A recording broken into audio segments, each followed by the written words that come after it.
Welcome into Chicago Bears Now. I am Harrison Graham. We are live on the Callin app. If you're watching this later on YouTube, go subscribe to Callin, Bears Now on Callin, and join us every week. Chatsports.com/BearsCallin.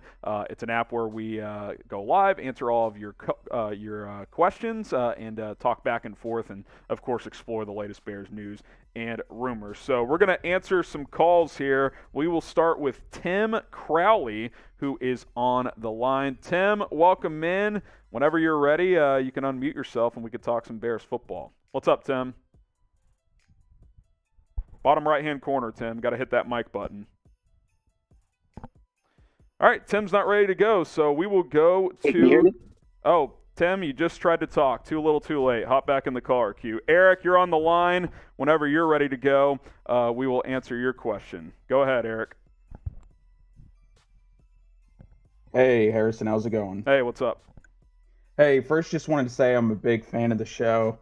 I remember subscribing when it was about 20,000 to see the growth since then. It's just been amazing for you guys, so congratulations. Thank you. And then my question will be, with these new signings on the offensive line, who do you think makes the biggest impact there?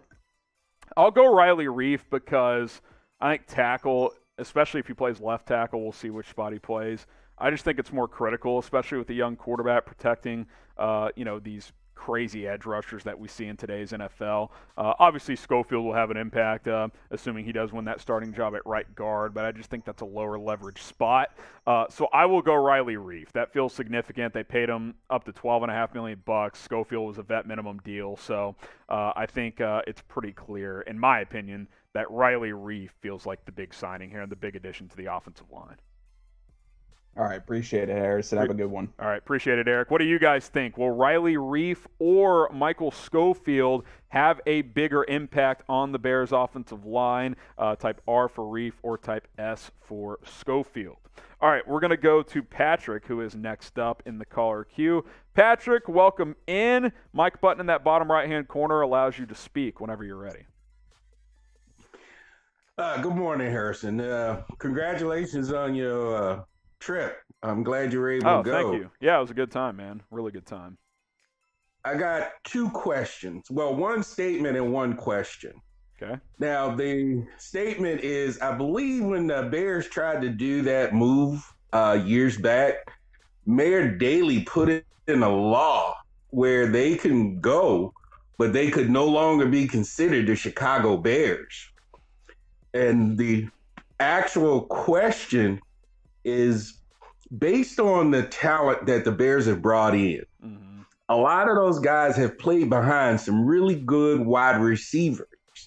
Don't you think they're a lot more angry and hungry to show that if they'd had the opportunity to play and play significant minutes, they could have been that superstar? Yeah, I mean, I think a good example of that is Byron Pringle, that he didn't get a ton of opportunities in Kansas City, but when he did, he almost always made plays. I mean, every time he got a chance to step in there, he performed pretty well, but that was just a loaded receiver core. I think he's a good example of that. Maybe you could argue St. Brown is that, although it's not like the Packers have ever had a ton after Devontae Adams, and he was never really able to crack through. We'll see what he does. N'Keal Harry, I just don't think the fit worked out with New England. I don't think he was stuck behind, any studs necessarily. But, there's some guys here that I think feel like they have a lot to prove. Dante Pettis is a guy that I'm keeping an eye on. Darren Camp, Tajay Sharp at times has been a nice piece in the NFL. But, I think Pringle kind of fits that description of what you're talking about the most there, Patrick. Appreciate the question. Thanks, Harrison. All right, appreciate you. Let's see. Let's go. Let's try Tim again. All right, Tim. Sorry for cutting you off there. I didn't know if you were ready to go. What's up?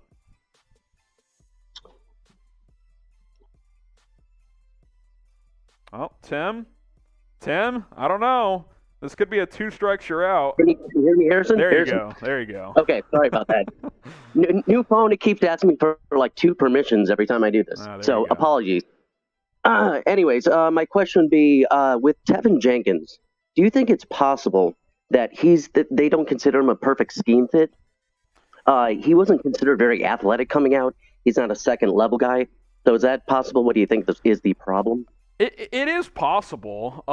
He's a bigger guy. He said earlier in the offseason he had shedded about 20 pounds because, Ryan Poles, they want guys who are physical and violent, but also light on their feet, especially in this wide zone running scheme. You got to have mobile offensive linemen. So I think that's possibly a part of the challenge.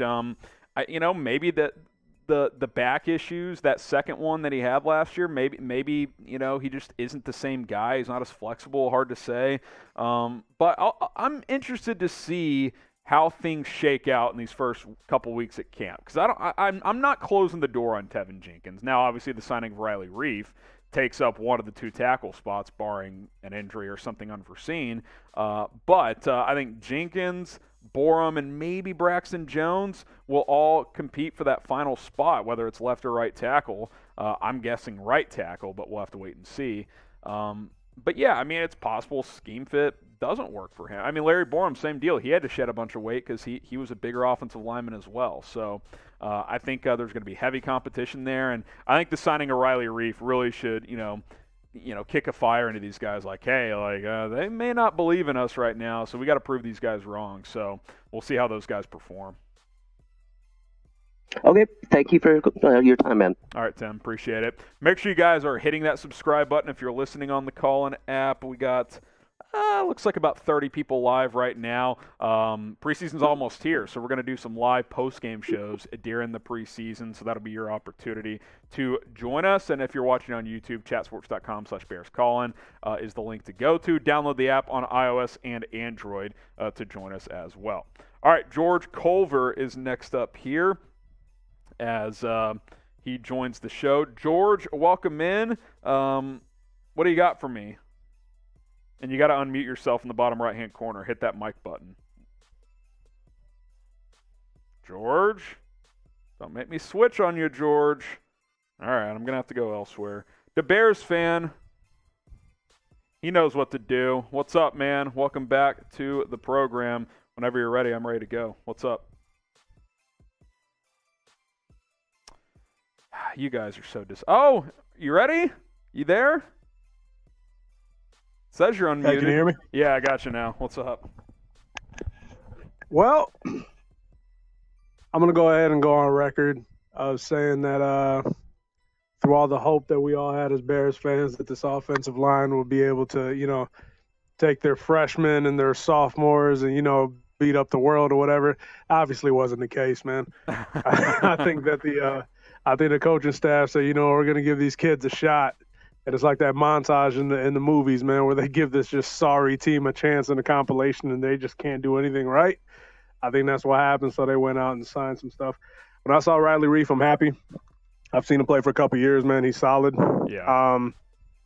So I'm happy about that. At least we're getting Justin some help. And I'm sure Justin, albeit he won't tweet it or he won't say the interviews, I'm sure somewhere in a corner of some room somewhere, he's probably got tears of joy right now.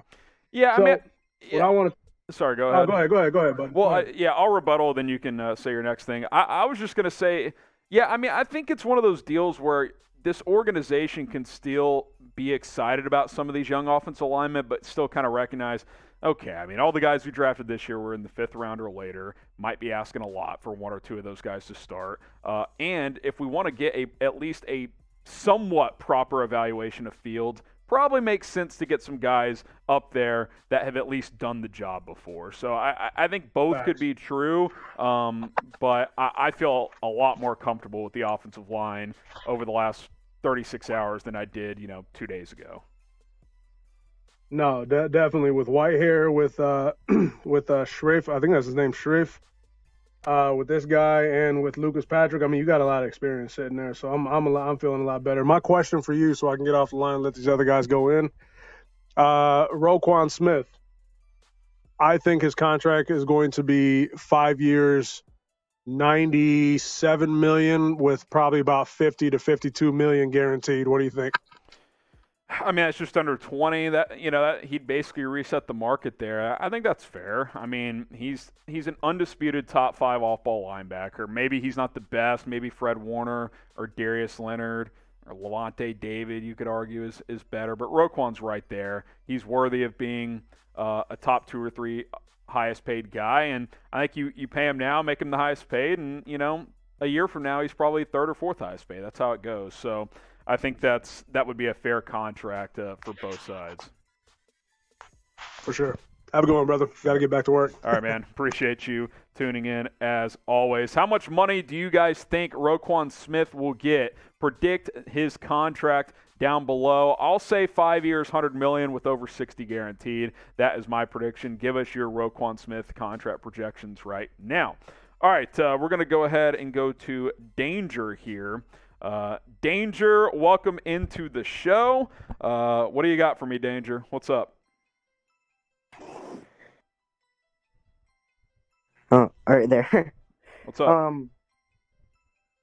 What does the Riley Reiff signing do for the Bears' offensive line? What do you think it does? Makes it better.